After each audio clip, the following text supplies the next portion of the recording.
change spark plugs on the 2002 Wrangler TJ, and it's cold outside, so I have the garage door shut. I have my ring light right there in hopes that you guys can see everything. You're not gonna be able to see everything, but I hope you guys can see a lot with it. First off, first thing I'm gonna do is I'm gonna remove the bolts on the coil pack, and it is a 13mm socket. Spoiler alert, I already did. You wanna take the bolts out that look like that, and there's 4 of them. 1, 2, 3, 4. This is kind of the part that I'm getting stuck on. You want to remove the coil pack itself. After I do that, I'm going to be replacing the spark plugs, and I got Champion Platinum. These are it right here. I picked these up at O'Reilly's. I think they were like $3 and something a piece. I got 6 of them. And then I also have some boot protectant. That way, if these ever have to be changed under my ownership again, there isn't gonna be any seizing or anything like that, which I'm hoping we don't have. I also have a gapper, which is right here. This was super cheap. I wanna say it was like under $1 maybe. And then I also had to pick up a magnetic spark plug socket, and it is 5/8 inch. The 5/8 inch is not going to be universal for everything, so you need to find out what your spark plugs that you're purchasing require. That's what we have, and I'm going to work on taking this out, and then I will come back to you guys. Alright, I got the coil pack off, which is right here. I just kind of put it up because there's no need to take it out from underneath all these wires. That's going to be a headache to get it back, so I may end up taking this off. I haven't really, again, decided yet. I don't know why I'm being so indecisive, but I can see the spark plugs down there.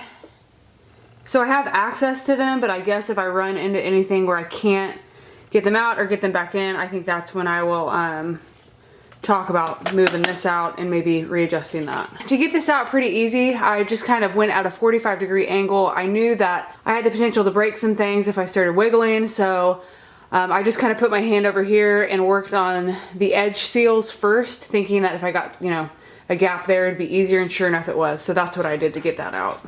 Okay, so here's the first spark plug. This is the one that I'm getting the MISFIRE for, or MISFIRE in cylinder 2, so this is number 2, and it is yucky looking, so hopefully that was the problem.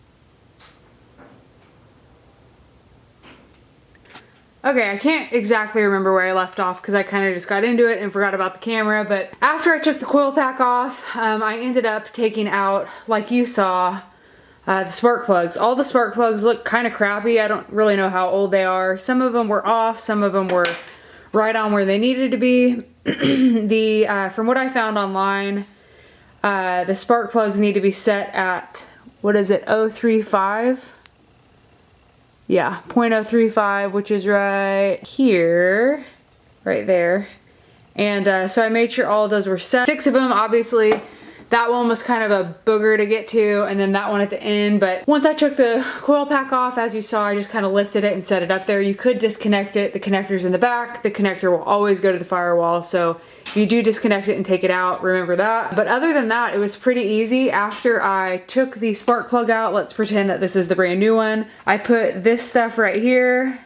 That is going to help the boot not like dry and adhere to the spark plug, so if I ever have to change them again, I put that all at the top. You can see there's still some grease, so that made it easy for the boot to come off. After that, I put it in, and by hand, with this part of my socket wrench, the extension, and the actual socket itself, I tightened it as much as I could. Then I put the socket, the actual wrench back on, and I tightened it about 3/4 a turn, or as much as I could, and then that was it. So one major thing that you want to be aware of is you do not want to over tighten, but it wants to be snug. One of my friends who's a mechanic said, don't tighten like you would a lug nut on a wheel, but tighten to where it's snug. So put those on. After that, I moved the coil pack back in place, put it on. I was a little unsure as I was putting it back on because it wasn't flush, but after I started tightening those long bolts that I showed you at the beginning, it started getting a little closer to the actual motor. So right now I'm going to test and see how I did. Obviously, if I fail, you guys don't need to see that. But yeah, that was it. So that's how to change spark plugs on a Wrangler TJ. Pretty simple. First time I ever did it. Took me probably a little longer than it would if it was the second time I'd ever done it, but definitely was not the hardest thing I've ever done. So that's it.